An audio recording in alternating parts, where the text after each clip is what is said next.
They found her grave by accident.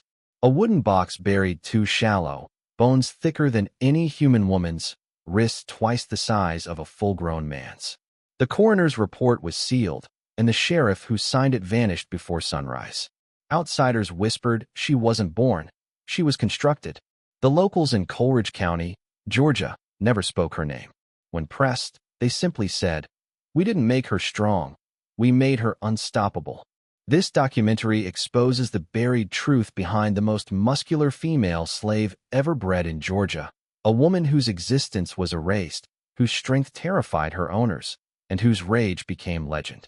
Coleridge was a place carved out of pine trees and sorrow, a town that owed its wealth to cotton and its quiet to fear.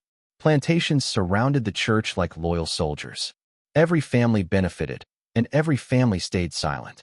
But there was one plantation spoken about only in warnings, the Cade Estate, owned by a family rumored to have experimented with improved labor. They believed strength was not a gift, but a program. Their diaries would reveal principles that belonged less to farming and more to laboratories. Locals said that at night, while the church bells slept, wagons carrying screaming women were taken through iron gates that never reopened for them. In 1843, Dr. Nathaniel Cade, plantation heir and self-taught anatomist, proposed something unthinkable. He believed human bodies could be perfected like soil through controlled breeding, deprivation, and force. He wrote, "Nature is clay. We simply need stronger hands to mold it." From dozens of enslaved women, one was selected for Project Miriam. Why her? Because her mother survived beatings that killed others. Her grandmother worked through childbirth, never screaming. Cade documented their resilience with clinical fascination, reducing survival to measurement. Miriam's birth wasn't celebrated. It was recorded.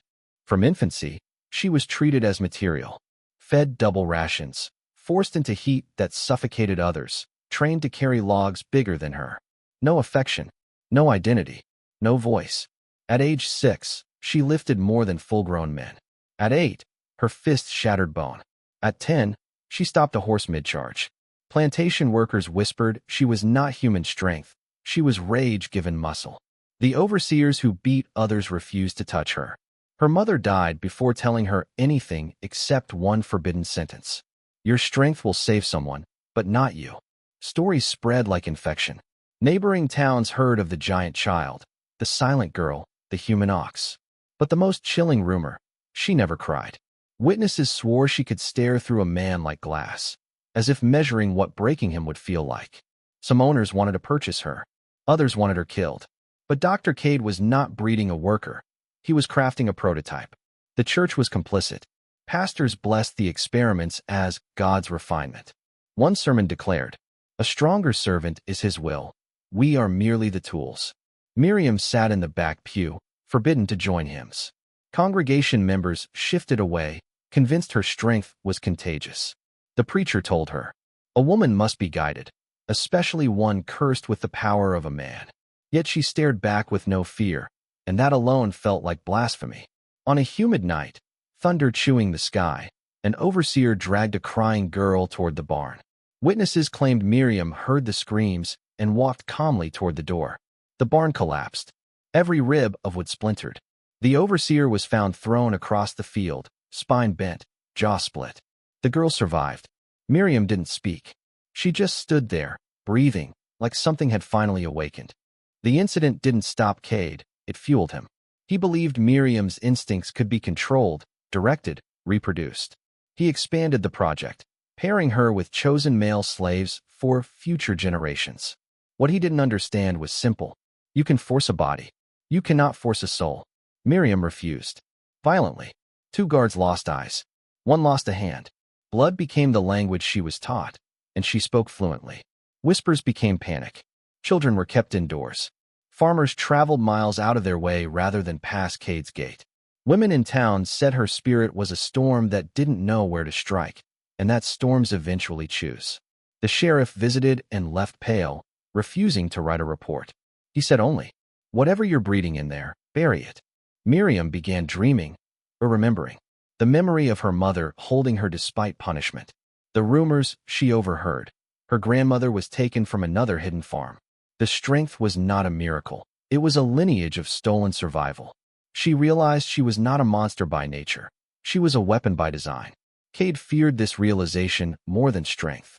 Word spread to wealthy buyers, men who saw humans as inventory.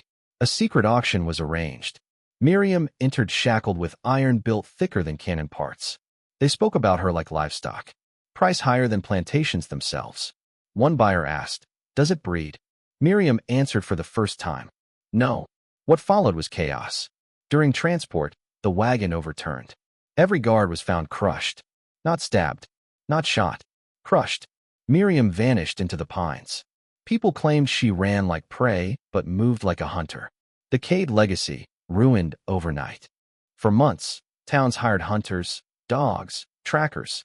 None returned with proof. Some never returned at all. There were sightings, flashes of muscle between trees, footprints deeper than livestock, a shadow that watched but never ran. She wasn't hiding. She was waiting. The local orphanage, secretly the intake center for future projects, erupted in flames. Children escaped, unharmed, guided by a figure seen lifting beams barehanded. Some swore she spoke. No child becomes property again. Her voice, deep, raw, trembling like used thunder. One by one, members of the Cade family died under unexplained conditions, crushed under wagons that didn't move, found drowned in wells they never approached, necks snapped without battle. The town knew justice was walking on two legs. But they never called it justice. They called it vengeance. Town elders made a pact: never speak her name, never record her memory, erase the lineage, deny the project. The Cade estate was burned to foundation and buried under orchards. But fruit still grew twisted. After slavery ended, the story mutated into folklore. Parents warned, if you mistreat the helpless, the giant woman of the pines will take you. Yet, some spoke of her differently, not monster but guardian, a protector forged in suffering.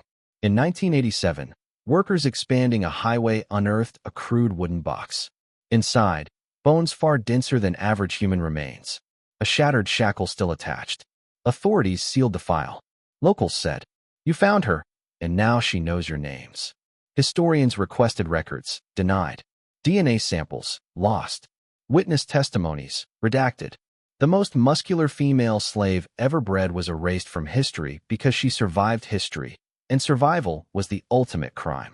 If strength is built through trauma, inherited through pain, carved by oppression, then how many descendants walk among us now, carrying echoes of that forced resilience? Miriam was not a myth. She was a warning, a reminder that those treated as less than human may return with the power of something more. And some nights, deep in those same Georgia pines, hunters still hear snapping branches that aren't caused by wind, and footsteps too heavy to belong to anything ordinary.